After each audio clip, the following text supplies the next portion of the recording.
Olhamos a seguir para a atualidade internacional. A primeira turma do Supremo Tribunal Federal inicia amanhã a análise para atacar ou não a denúncia da Procuradoria-Geral da República sobre a suposta tentativa de golpe de Estado ocorrido em 2022. Entre os denunciados está o ex-presidente do Brasil, Jair Bolsonaro. O primeiro-ministro sul-coreano Han Duck-soo foi reinvestido como presidente interino depois de o Tribunal Constitucional do país ter anulado a sua destituição. O tribunal decidiu, por uma margem de 7-1, a favor da reintegração de Han, que se tinha tornado líder interino do país em meados de dezembro, na sequência da destituição do presidente conservador Yoon Suk-yeol. Em declarações aos jornalistas após a sua reintegração esta segunda-feira, Han congratulou-se com aquilo a que chamou uma decisão sensata. A Rússia e os Estados Unidos estiveram hoje reunidos para discutir uma possível trégua na Ucrânia, noticiou a agência oficial de notícias russa TASS. De acordo com a mesma agência, a delegação russa era composta pelo senador e antigo diplomata Grigory Karazin e Sergei Bezeda, um alto funcionário dos serviços de informações russos. A reunião acontece após um encontro realizado no domingo à noite na capital saudita entre representantes ucranianos e norte-americanos para discutir os pormenores de um possível cessar-fogo de 30 dias.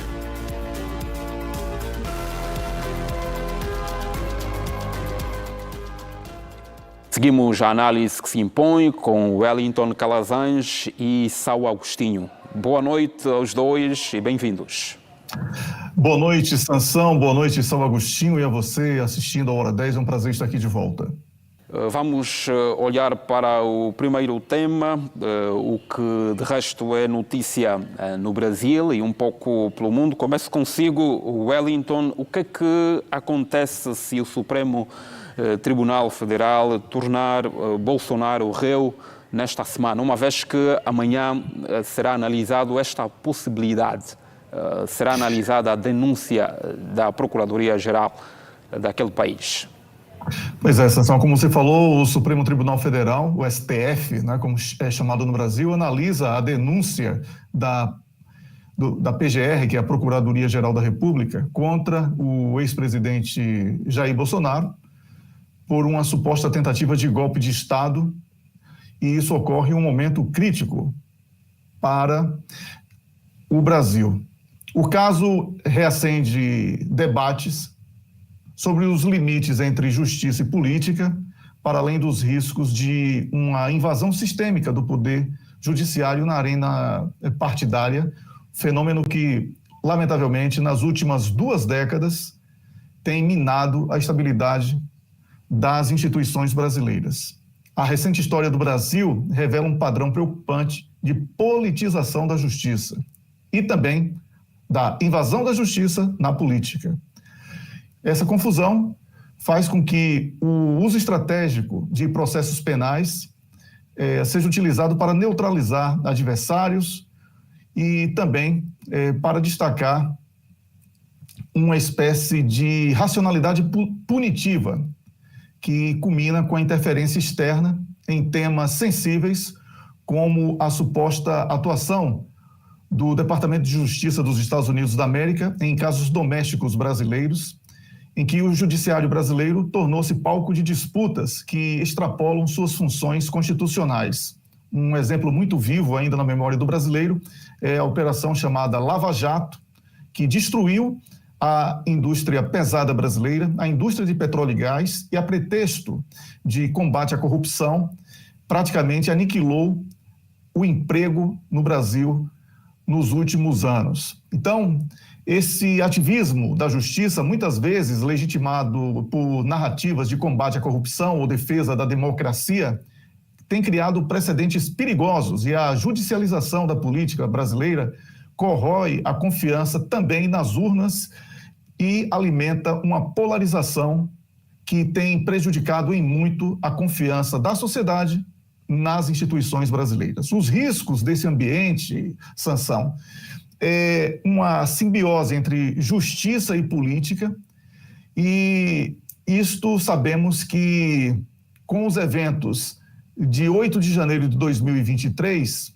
quando apoiadores de Jair Bolsonaro invadiram o Congresso, o Supremo Tribunal Federal e o Planalto, causando danos materiais e, de certa forma, uma baderna, mas não terrorismo, a palavra terrorismo deveria ser poupada para coisas mais sérias, não é? Isso faz com que a perseguição da justiça contra desafetos políticos seja exacerbada, mas também amplia um fosso de confiança entre a sociedade e as instituições da justiça e da política.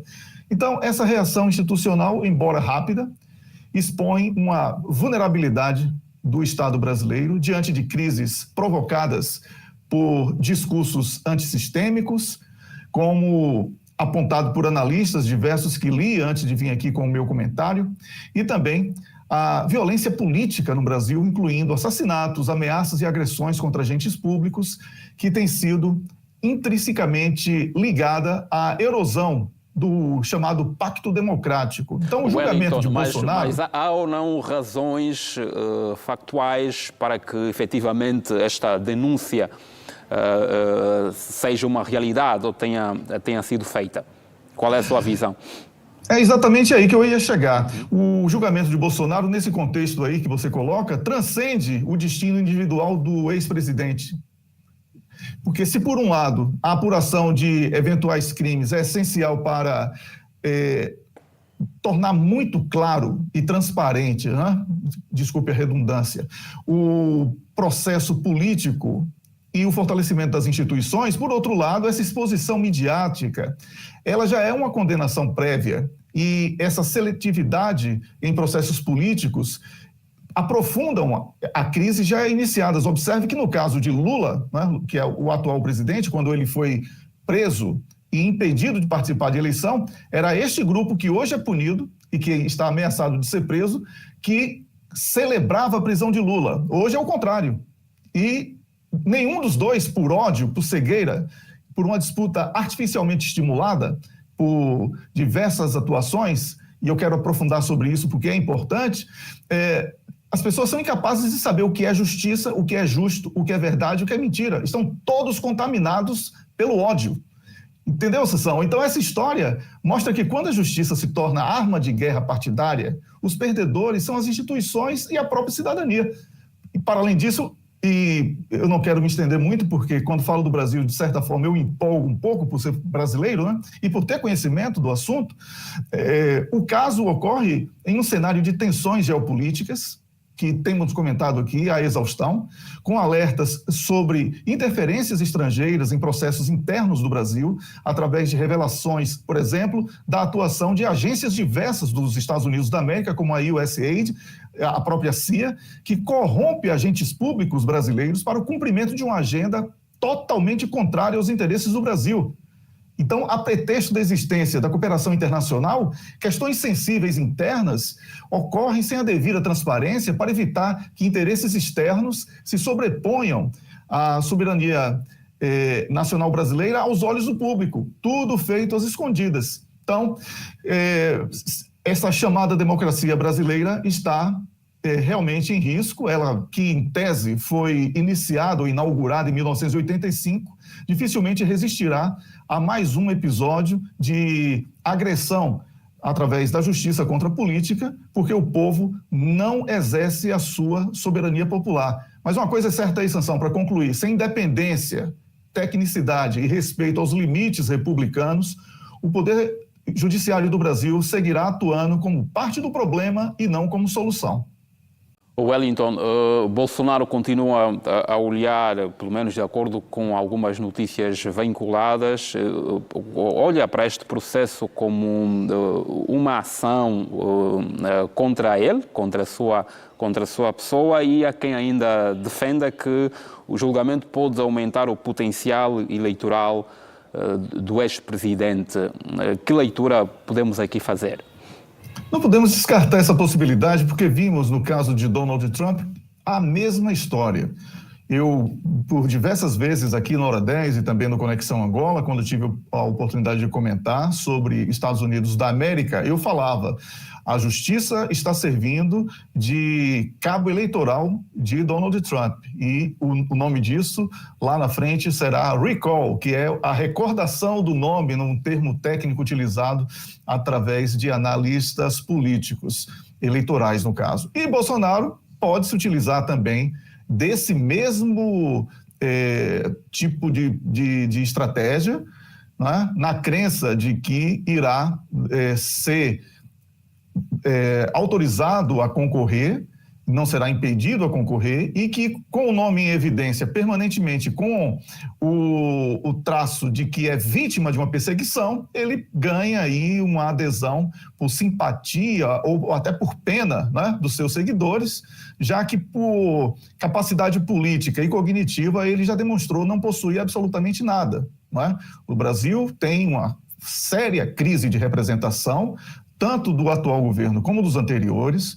O Brasil vem em declínio permanente e Bolsonaro, ele teve a oportunidade dele, inclusive, de se reeleger, mas não soube defender os interesses do país. Defendeu muito mais a bandeira de Israel e Estados Unidos, por exemplo, do que a do Brasil, o que faz com que ele seja um personagem ridículo da história política recente brasileira. Se ele vai saber tirar proveito e reverter isso para uma onda nacionalista que tem sido crescente no Brasil, aí só o tempo irá responder, Sansão. Seguimos agora para a Coreia do Sul, onde o Tribunal Constitucional rejeitou a destituição do presidente interino.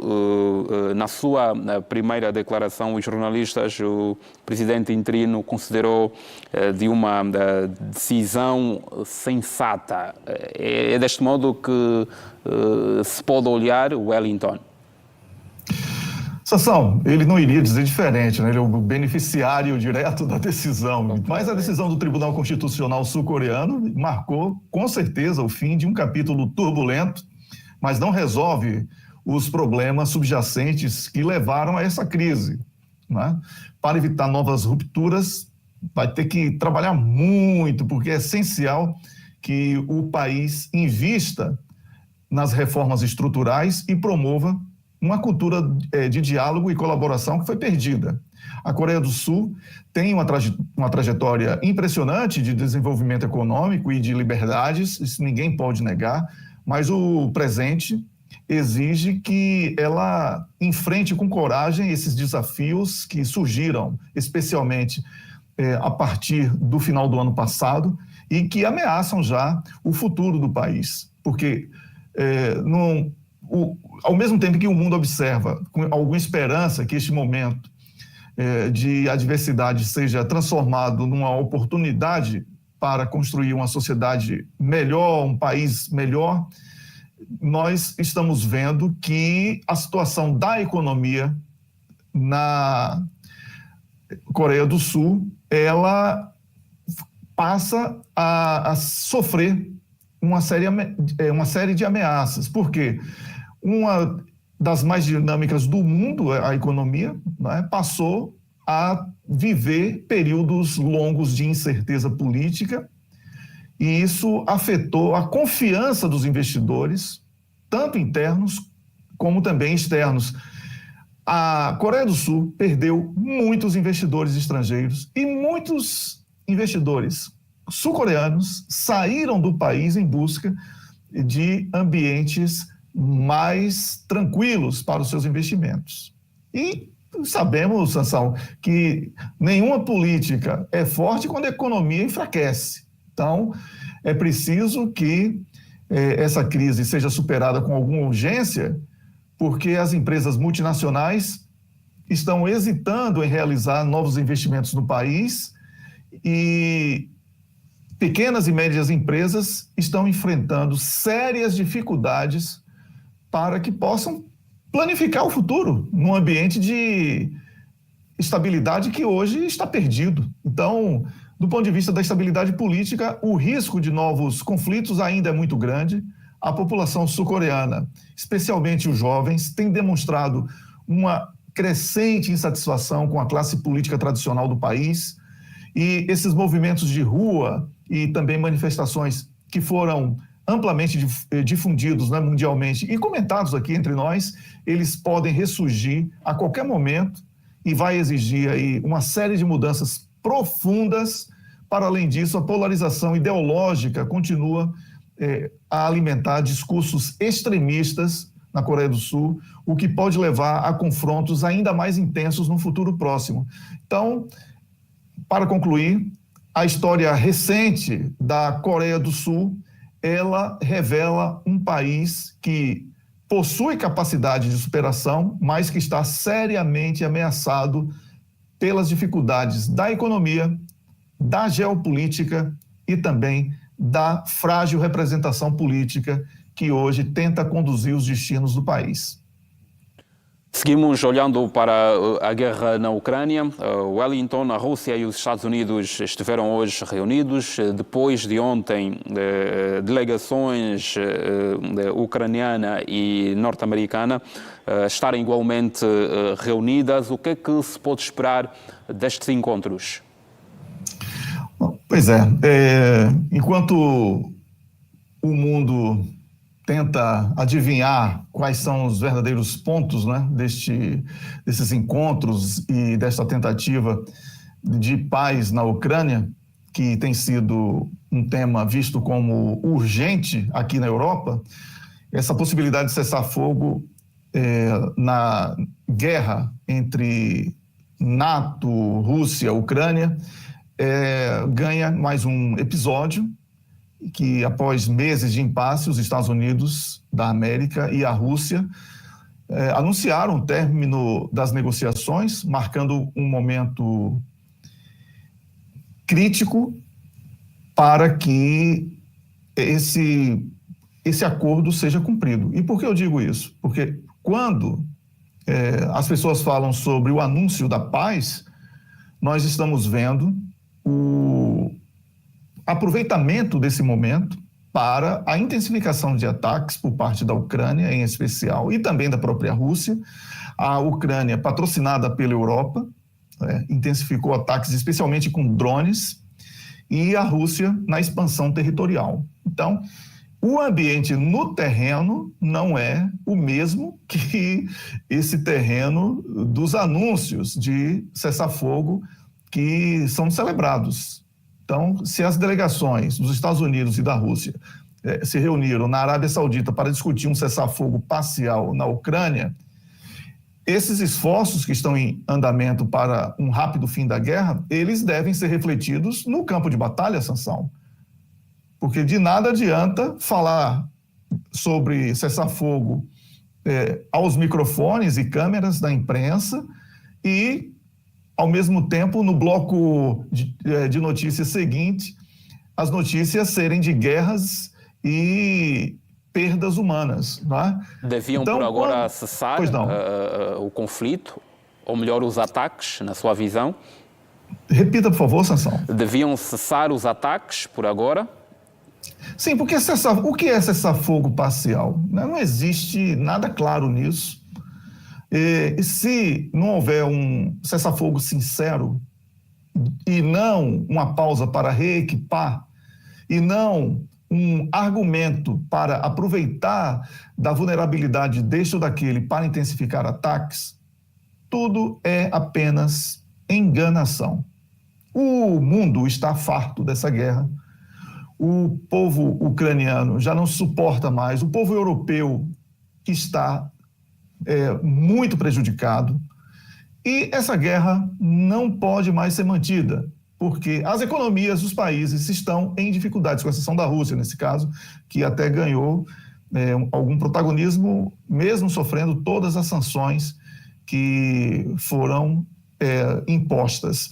Mas esse acordo de cessar-fogo de um mês, ele não tem sido um acordo sincero, como eu falei. Então, essa guerra na Ucrânia, ela não vai terminar apenas com assinaturas em documentos ou lindas entrevistas de pacifistas que minutos depois estão negociando venda de armas. Então, Sansão, é tudo hipocrisia, né? Assim, traduzindo para que o nosso público entenda, essa guerra pode demorar um pouco mais do que o meu otimismo, o seu e o nosso público gostaria que durasse. Então, é uma pena que estamos aqui a tratar, mais uma vez, de oportunismo político e de propaganda, mas não de paz sincera, ainda que o ambiente não permita mais que essa guerra seja estendida por muito tempo. O Wellington, é de resto um assunto que vamos continuar a acompanhar, o seu desenvolvimento. Com certeza. Um grande abraço para você, Sansão. Boa noite, Sal, e a você assistindo a Hora 10. Até amanhã. Até amanhã, estamos juntos.